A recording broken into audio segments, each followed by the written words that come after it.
పెద్దిరెడ్డి గారు మీరు అన్న పాయింట్లోంచి ఇంకొకటి క్లారిటీ ఇవ్వండి. భారతీయ జనతా పార్టీ గెలిచినటువంటి స్థానాలు 370 ఎక్స్పెక్ట్ చేయడం జరిగింది.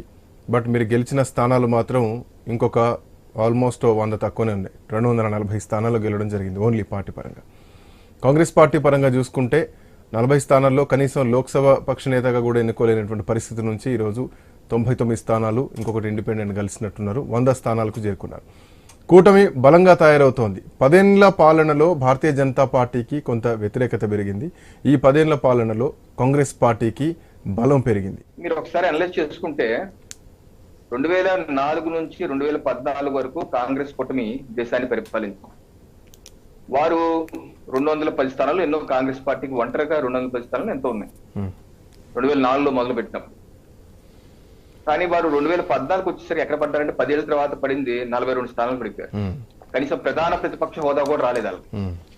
ఈ రోజు ఎన్డీఏ కూటమి 10 ఏళ్ల పరిపాలన తర్వాత మాకు 240 వచ్చాయి.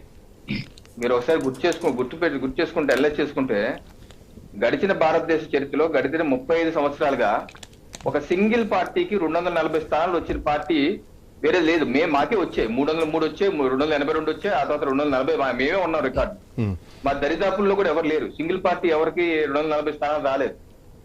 ఓకే 10 మా యొక్క టార్గెట్స్ ఉన్నాయి. మేము టార్గెట్స్ కొన్ని పెట్టుకున్నాం. సో పెద్దిరెడ్డి గారు, సో ఈ స్థానాలు మీకు వస్తాయని మీరు అడిగిన ప్రశ్నకి పూర్తిగా సమాధానం చెప్తున్నాను. నేను ఎప్పుడు టైం తీసుకోను.